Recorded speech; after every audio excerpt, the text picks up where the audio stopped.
Blog Talk Radio.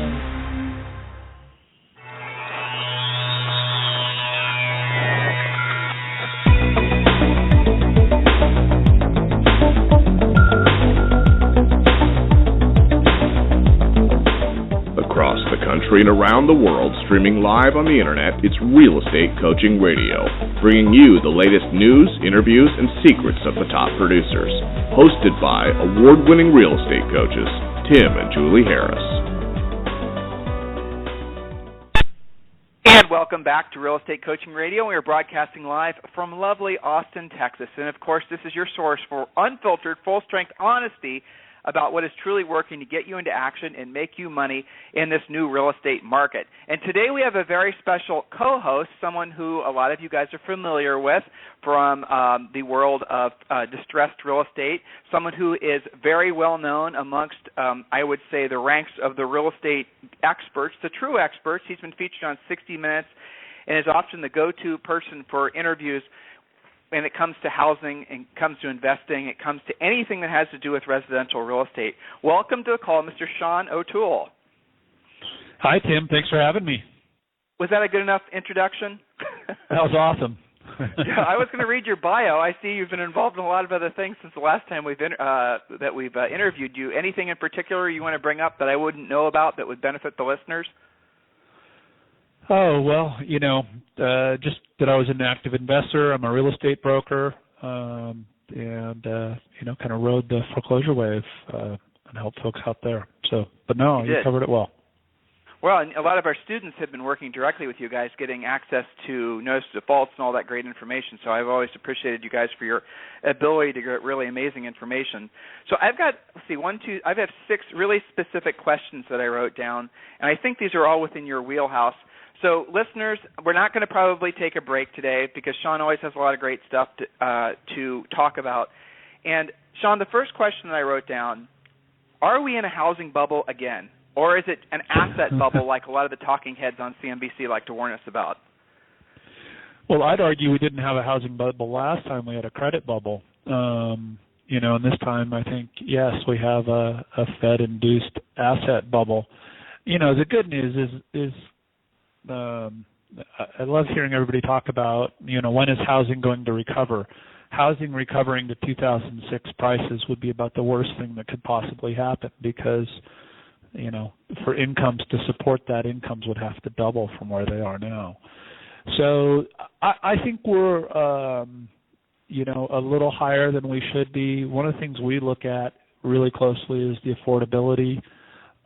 We don't use the standard affordability indexes because I think they're a little skewed, but we think it's a little high in some areas right now, but not nearly as bad it was in 2006, 2007. So you just said a couple things, actually about 10 things that I could drill down on. So one thing in particular, you said something along the lines of, you're hoping the housing doesn't recover in terms of values. So there's been a lot of people that have been saying that for the most part, the country won't be back to those sort of peak values. I'm sure you've heard different things and probably have your own better informed opinion than what I'm about to say. But for the most part, people are guessing that housing won't be back until 2020. Pick your date, right? 10 years in the future. And you're suggesting that would actually be did I hear you correctly? That would actually be a bad thing for the industry or for the overall economy. Help me understand that. So, one of the things that I think is really just tough is kind of the whole notion of value. So values as compared to incomes got way out of hand in 2006 due to loose credit. If that happens again, we're likely going to see the same aftermath that we saw last time. So if you look at housing in relation to incomes, to really get back to those housing price levels, we need incomes to double. That can happen one of two ways. One is economic growth, which would be awesome, but hasn't happened in a long, long time, that then drives wage growth. Instead, we're having productivity gains through computers that are actually driving wage declines. So I don't see it happening that way. The other way it can happen is through inflation, and that's where inflation is a secret government tax where they slowly just charge you more for everything and then lie about what inflation really is so that they can pay out less on other things and deflate their own debt away. So, we're going to continue to have inflation, and, homes are a fantastic hedge against inflation, and it's the primary reason in my mind to own a home is as an inflation hedge. And we will see prices go back to 2006 levels due to inflation. We have relatively low inflation right now, though, so I don't expect that'll happen, or that should happen quickly. So inflation, again, will make real estate it'll make it more expensive. It'll hypothetically make folks that are underwater on their mortgages still, it'll make those folks maybe be even and maybe have some equity on paper versus now. I mean, those are all the benefits. Absolutely. Over time, it deflates debt away. Yep. Right. So tell me about the downside of inflation. And the second question I'm going to ask you is, do you think inflation is happening at a rate that's not being correctly reported right now? And this is something I pay attention a lot to because, frankly, I don't completely understand it. I don't think anyone really does. But, the way the government reports the inflation and the way that modern, everyday people going to the grocery store saying, hey, why is a gallon of milk now $6? So what's going on? Is there inflation or isn't there inflation? And what is the downside to the real estate industry, assuming that inflation does kick in, which would be a natural reaction to all this ridiculous Fed, which maybe the government didn't have an alternative, but all the printing of the money since forever, all these QEs and different versions of it, that's obviously going to cause, it should cause inflation. So answering those two questions, anything come to mind? Yeah, one thing for folks who want to dive into this, I recommend John Williams' Shadow Stats website, shadowstats.com. What he does is he tracks inflation the way our government used to track inflation. And over the years, they've kind of slowly manipulated it to remove things like, housing and food and fuel, and not all of it, but, some of it, enough to mute what inflation is being reported as. So we keep reporting that there's low inflation. But if you add back in some of these other things, as he reports, inflation's actually quite a bit higher. So, yeah, I do think inflation's higher than is being reported, at least in terms of how it hits our pocketbooks. And, inflation makes us all a little poorer every day. It hurts savers. And, if we have a certain income and there's inflation, then we can afford less, as that inflation occurs. So it's definitely a tax, and stealing from savers and stealing from hardworking people and the rest. So a lot of folks in the industry, in the real estate industry, say things that I don't quite understand. They're praying for inflation. They're hoping that there's an inflationary time where basically, right. So let's talk about what happens. History repeats itself. 1970s had high inflation, Jimmy Carter era. Interest rates went through the roof. Housing certainly wasn't strong in that time. So share with the listeners sort of the types of things that can happen when there is inflation, when it does enter when it's clearly something that's a headwind to the economy, clearly a headwind to housing. All these people that are saying inflation is good for real estate, what's the flip side to that coin? Well, it's good from real estate if you think the value of real estate is the price going up, right? But as the price goes up, so do your property taxes and the rest. This whole notion that just higher prices is a good thing, I think, is something that should be questioned more than it is. It's certainly a good thing, for realtors at the end of the day, because higher prices mean a higher commission check. Now, if that happens just because of inflation, all your costs went up and all you're doing is, treading water. So it really doesn't matter at the end of the day.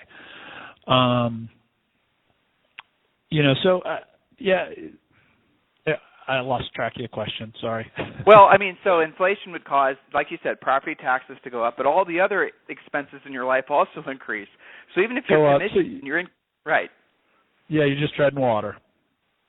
Yeah, you're just, putting it from one pocket to the other. But on paper, from a stage, it certainly sounds exciting to say, well, if inflation kicks in, home values go up, and hey, your commissions will go up too. Yay, everyone celebrates. But then, by the way, there'll be big benefit is that relative your debt stays fixed. so as you have inflation, your debt gets smaller, right? And so this is one of the key advantages to home ownership, right? So let's say you buy a home today, and let's say it's $100 more a month to own a home than to rent a home, right? Well, next year it's probably going to be $50 more, and the year after that it's going to be the same, and the year after that it's going to be $50 less, because rent's going to keep going up with inflation, right? But your mortgage payment, if you get a fixed 30-year mortgage, is locked in for 30 years. And so basically it makes you a little richer every year versus somebody who's renting, right? Because you've locked in your rent for the next 30 years. Now, it only works if you don't move, every 2 years, but it works pretty well. And if you have that kind of plan in mind, you can retire with a kind of a forced savings account, retire owning your home free and clear and be in pretty good shape.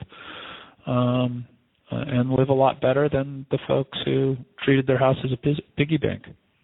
Yeah, and I mean, the going rates right now are something like 4.35%, and if you can get a 30-year fixed at 4.35%, and inflation creeps up to be at that interest rate or higher, basically the inflation of the house is more than covering your costs, assuming the property taxes don't go through the roof. So yeah, even owning if the a home interest right rate's now, 2%, it compounds. So it's still going to be far more than the interest rate over the long term. Exactly. So are we in a real estate recovery? I'm going to use this and I'm going to put it in quotes. Are we in a real estate recovery, Sean? Yeah, no, I don't think there's any question that's not true, right? So the recovery that we have had is through an awful lot of stimulus. They pretty much stopped the foreclosure process. The only loans being made are, basically a gift of the Fed, right? There isn't really private money making home loans, and interest rates are being held artificially low by the Federal Reserve. I mean, it's no question the most massive housing stimulus that we've had in the history of the United States, and it certainly, caused prices to come up a bit. It certainly saved a lot of banks, by inflating those prices artificially as it may be, from a lot worse than it would have been. And I think that's the primary reason behind it. So tell me about the effect of hedge funds. And there's been a lot of different theories. I remember, Sean, last time we actually saw you in person, the hedge funds, the conversation was, well, these hedge funds want to buy these properties and turn them into long-time rentals and have the returns be based on, the positive cash flow and all that sort of thing. Then I noticed that their pitch to their prospective investors changed now to this long-term, even thought of a new acronym for it, which I don't actually remember, but now it's just basically they're buying these or getting more investors to invest with them to buy more single families, so I'm sure that's kind of tapering off to the idea that they're going to be worth more because of inflation. So investors, how much, especially the big guys from Wall Street, how big of a market is that still today, and do you anticipate those guys continuing to buy, say, for the next 12 to 24 months? Yeah, so like in California where we have pretty deep data, at the peak they bought about 6.5% of the properties, 6.5% of the properties for sale in that given month. So right now they're more around 3.5% of the market, and even through, kind of the end of 2011, they were less than 3% of the market. So for all the talk about them, they were never really that big a piece of the total market. Now, a lot of people are also worried that they're going to start unloading their stuff, and we track that as well. And actually sales by these LLCs, LPs, and the rest have been down pretty much consistently the last year. So not a huge piece of the market. Definitely an interesting story, but it had more impact in some places like Sacramento and Riverside where they helped push prices up. But that's because prices were fundamentally too low. The returns on investment were really high there, and they needed to come back up to reasonable levels. In your opinion, what would cause them to want to start selling? I think the primary thing that they're going to face is, learning how to manage all these properties and keep them full and the rest. But as we continue not to build new inventory and as we continue to have natural population growth, I think they're going to figure that out, and it's actually going to be a pretty decent business. And to the degree that they're able to put together these, there is a term for it. It's like collateralized debt obligation, but for residential loans. Right. And I'm spacing on it too. Is they're able to put together these deals and sell that debt off for these long-term returns, they've had pretty nice exits, helped by the fact that prices increased a lot over the last couple of years. So I think it was a really good business for them to get into and pursue. As prices are now slowing down, I think we'll see less activity from them. Well, we're going to talk about that. And I don't think there'll ever be major sellers because, they understand, kind of like the reason China doesn't dump, their dollar assets. They understand as soon as they start dumping their dollar assets, the rest of their assets will all go down in value, so they really can't. So the next question I wrote down, and this is something I know you obviously are an expert at, percent of underwater homeowners. So if we add in the number of people that are underwater by, a significant margin and those that are near underwater, in other words, if they were to sell their house, they basically would be underwater because of the selling fees and whatnot. What is the best number out there that you're seeing? What would you? I heard 10 million. I've heard 18 million. I've heard 6 million. What do you think the actual number is? Yeah, nationally it's a little tough. I don't have national data. There's a lot of issues with putting together those equity estimates. Just a little bit of background, right? So for anybody who's putting out that stats, and we put out stats for that for California, it's based on two numbers. The first is the estimated value, or an AVM, which Zillow made popular with the Zestimate, right? So it's a computerized model of what the house is worth. On an individual house, it can vary quite a bit, but typically for a market as a whole, it's relatively accurate.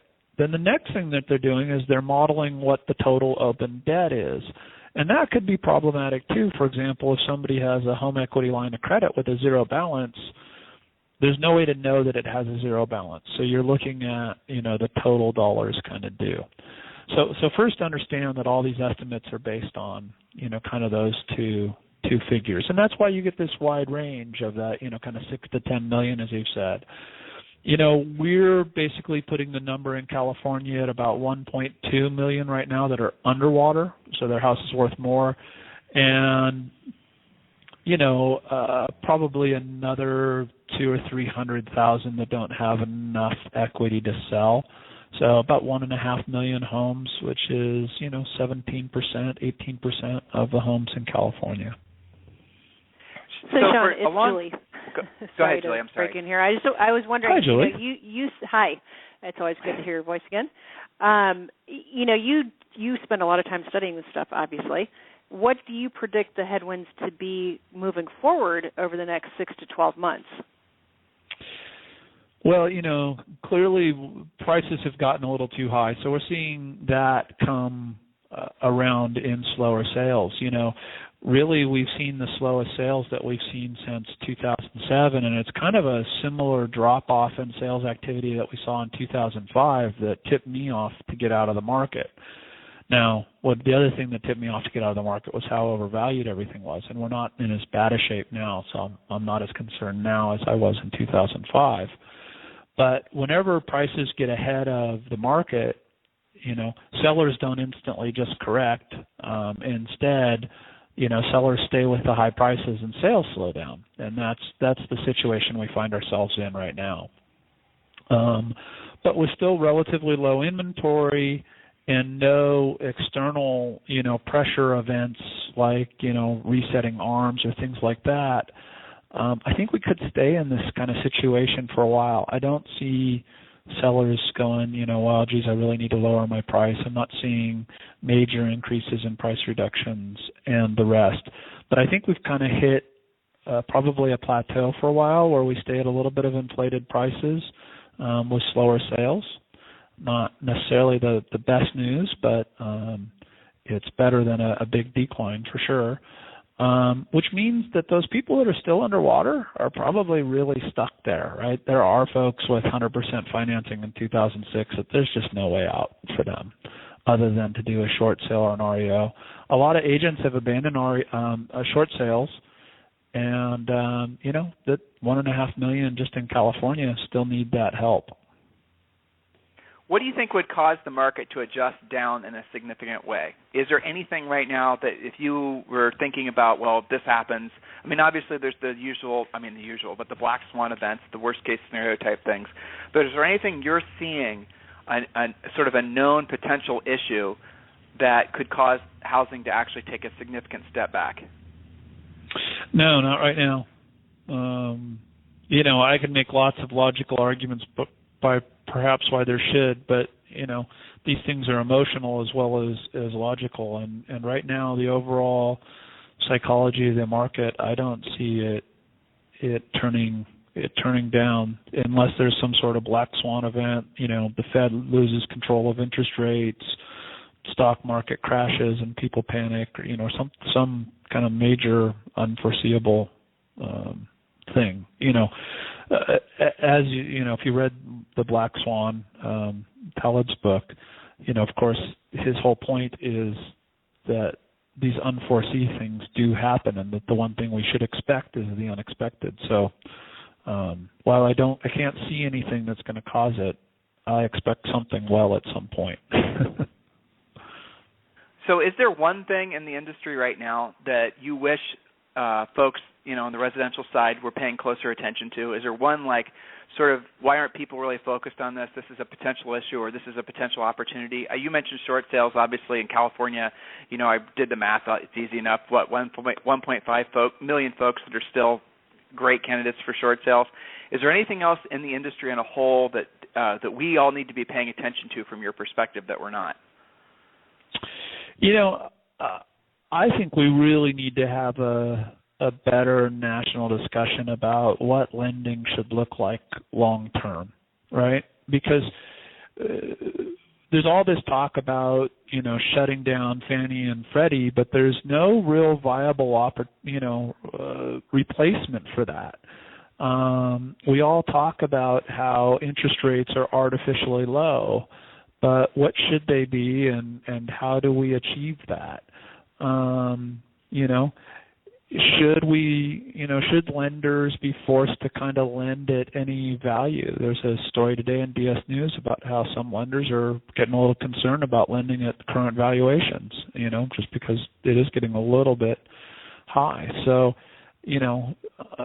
those are conversations that aren't happening in a sufficient, kind of long-term, what do we want the housing market to look like 10 years from now sort of way. And I think there's very little leadership there, including from NAR.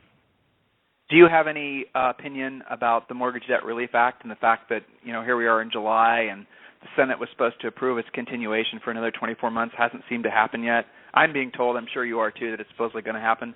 But if that doesn't happen, do you think it matters?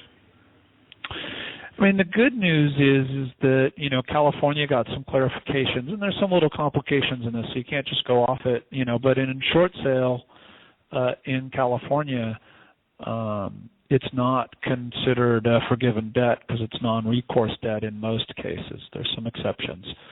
So, like in California, we've pretty much skirted the bullet, and there isn't a problem with doing short sales here.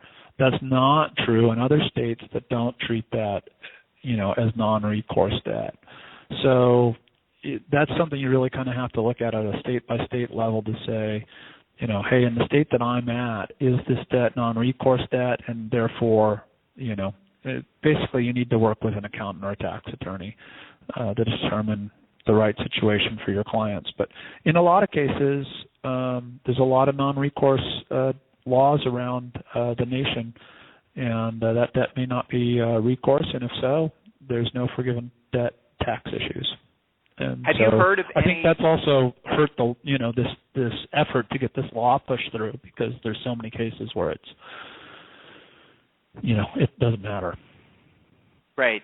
So have you heard of any organized, grand scale servicers that have been pursuing deficiency judgments in the states that it's allowed? No, really haven't. You got to keep in mind, though, the window on that is relatively long. I actually knew a guy in the early 2000s that bought up lots of second mortgages that hadn't been collected on for years. And after housing started booming kind of in the early 2000s, started going back and collecting on that when people once again had equity. So, it's I think the banks realize that, going after folks right now for that stuff would be politically untenable, and so I don't see them doing it. But at some point, do they sell those rights off and does somebody else go do it? And the banks go, oh, geez, sorry, or something. But the banks have been treading pretty carefully. I mean, they've gotten this fabulous deal from the Fed where the Fed has kept interest rates really low so that they can steal money from savers, right? Charge more fees and all the rest, be more profitable than they've been in years, with pretty much the only quid pro quo being that they, kind of turn the other shoulder on the foreclosure losses. Yeah, it is pretty nuts. I agree. And I haven't heard of anything either, by the way, and we pay pretty close attention to it. I haven't heard of any sort of widespread, did you hear this is happening type thing, and, so who knows what's going to happen in the future. I suppose what you said could obviously happen, but I imagine it'll be on a, obviously, state-by-state, case-by-case basis. Dust off your crystal ball. Go ahead, I'm sorry. Thing that most people don't realize, right, is that they read about all these attorney general settlements and other things that the banks are having to pay, and,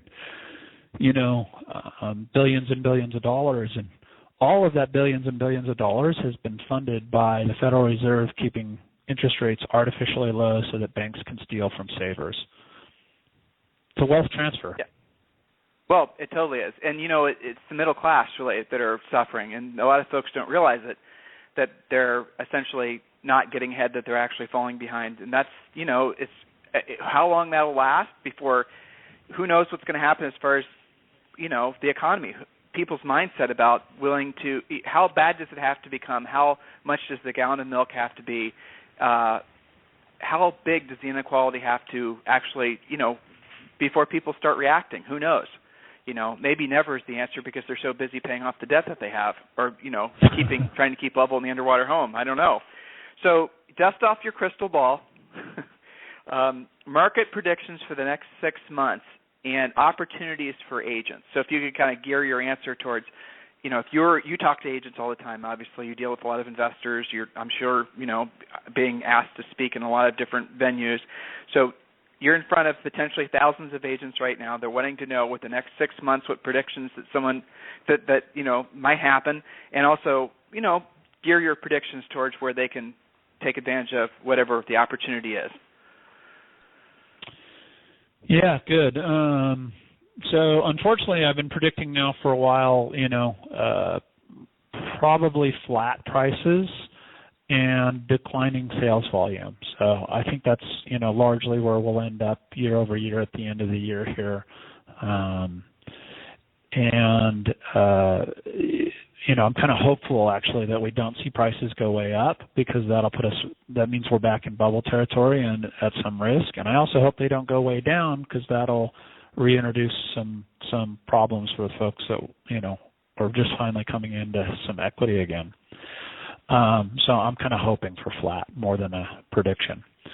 And then sales volumes, I think, we have less affordability, and so there's going to be fewer homes sold. And we pulled some demand forward. So that's kind of the big picture there. In terms of, opportunities for agents, reaching out to those underwater folks, we've got a lot of folks that did loan mods in 2008, 2009, and even 2010 that did not get any principal balance reductions, right? So I know of a house in Antioch where they got a loan mod that took a $900,000 loan, took the payment to $1,800 a month, 2% interest only. And that house today is still worth $500,000. and that $900,000 loan is still outstanding, and they're running up against the end of their 5 years, where that payment's supposed to reset to, I think, $6,500 a month from $1,800 a month. So, now I think the bank will probably modify again and let them continue to do maybe not $1,800 but something versus foreclosing, because that's easier for the banks at this point. But that fear of that impending issue, is definitely something that might bring that person to the table, to sell and do a short sale. So I do think short sales are still out there. The other thing is, just kind of getting back to basics, basic farming. We've got better tools than ever in terms of really selecting your market, making sure you're working the market. Yeah. Go ahead. Yeah, a lot of folks go into real estate and they pick the market that happens to be around them, or that the manager at the office they went to work for said they should focus on, or whatever. Right. But they've never done any analysis of that. And if you're working a market, you should know, what the total commission potential is in that market, who your competitors are, and who the customers are within that market, right? How many are underwater? How many are in foreclosure? What's the average, home size, et cetera? These are the things that, as we went from foreclosure radar to property radar, we really got focused on, helping our customers with. Then, once you really have that market, starting to do, kind of the marketing automation to that market where you're reaching out to those same people, forget the lists from the title company that are out of date the minute that you get them. You need an online database that's constantly updating who the owner of each property in your market is, et cetera, and so that you're consistently advertising to these folks, but with the name of the current owner, and so that, every change of ownership is reflected in your database as you're going. And, that basic farming still works, especially for seller leads. You can buy buyer leads from, Zillow or Trulia. They've been pretty effective about disintermediating that. But they really are completely ineffective in helping you find sellers. And, you bring up really the place to focus. Just so I can understand, Sean, what you're able to do is because you guys have such an incredible collection of different data feeds. You're able to, in most markets, I don't know how, are you in every state now, or what states are you working in? Yeah, so Property Radar, our new product, has been just in California. On Friday, it's going to launch into Arizona, Nevada, Oregon, and Washington, and then we're going to keep marching on from there. So someone could subscribe to your service, and I see that the base level subscription is $39 a month. And then by doing so, they'll get access to a very deep well of information about a particular, geographic area, or just they can use that information for doing CMA. Well, the entire 5 states, actually, they get all of it, yeah. Right. So I'm listening, and I'm thinking as, a former agent, I'm thinking, okay, well, this would be an incredible farming tool, like you said, because you could take a geographic area. First of all, I like what you said. You could actually choose a geographic area that is most viable going forward, because you can actually look at, we always tell agents never try to break into a farm where there's maybe a dominant 1 or 2 or 3 agents, because you're just going to get their breadcrumbs.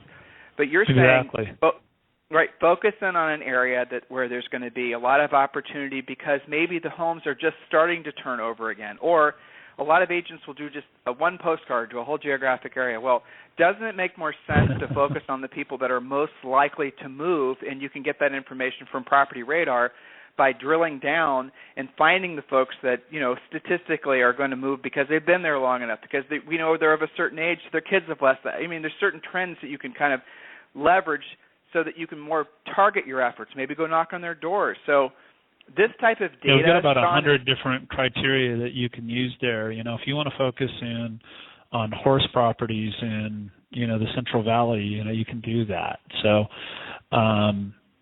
it requires still some local knowledge, right? We're an experts professionals tool. So if you want to do horse properties, you have to know that in this county, the horse property has to be a half acre or more, and you have to put that criteria in. But you can do that, and so really finding that farm where you can create your own niche. There isn't somebody dominating, or whoever is dominating, you feel like you can effectively compete against.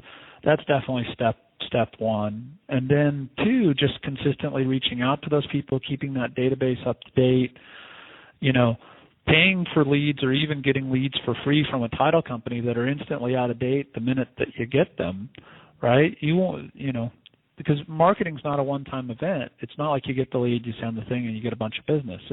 You build relationships over time. And to do that, you need leads that stay updated and tell you about when ownership changes or when people take out new loans or they go into foreclosure and all that stuff.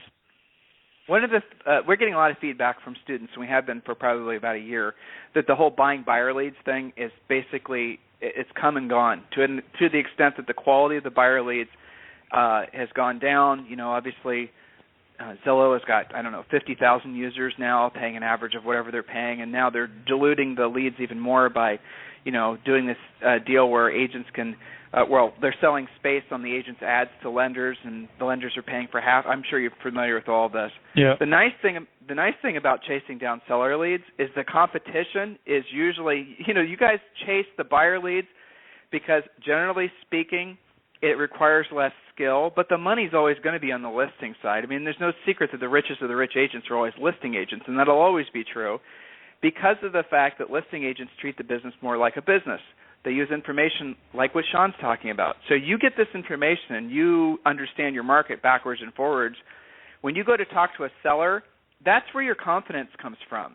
That's where you can look in the seller in the eye and you're not just having to worry about differentiating yourself, from the other agents they might be interviewing. The sheer volume of data and your depth of understanding of their market, that is what's going to, really ultimately make you different in their eyes because you truly are an expert, not just someone who decided to spend $400 and call themselves an expert. So, even if you want buyer's leads, I'd argue that public records, again, provide a great opportunity for buyer leads, right? Especially if you want to do first-time buyers, you can search for properties that are absentee owners. You won't get the name of the tenant, but you can direct mail or knock on doors of all the rentals in your area. Letting folks know that you help specialize in first-time buyers or people that had foreclosure. A lot of the renters are now folks that had foreclosures 3, 4, 5 years ago that can come back and buy again now. And so advertising to those absentee owner properties to the current tenant at those properties is a great place to find buyer leads as well. That is actually an excellent point because a lot of agents will do is they'll only mail to the tax record and just skip the tenant altogether. And the fact is the tenant's just as viable as a potential client as the seller of that rental property. That's a great point. So, guys, the bottom line here is there's opportunity everywhere, and especially in a shifting market like this. Expired listings later this year, I don't know if you track that data, Sean, but they're already starting to skyrocket. Obviously, longer days in the market caught a lot of agents, unprepared. They weren't pricing their inventory correctly in the spring. As we go through August and September, the expired rate across the country is going to, it's going to be incredible for those agents who are, on the ball, knowing how to go after expired listings. Combine that with Sean's products, Property Radar products. Come on, guys, you can't go wrong with this. So, Sean, anything else you'd like to say to the readers, maybe our listeners, maybe a question I should have asked that I didn't? Boy, we covered a lot. Definitely here and ready to help however we can. We love, we just love digging through the public records data, which is messy, ugly, bad data, but it's full of opportunities. And it's kind of our mission in life is to expose those to folks.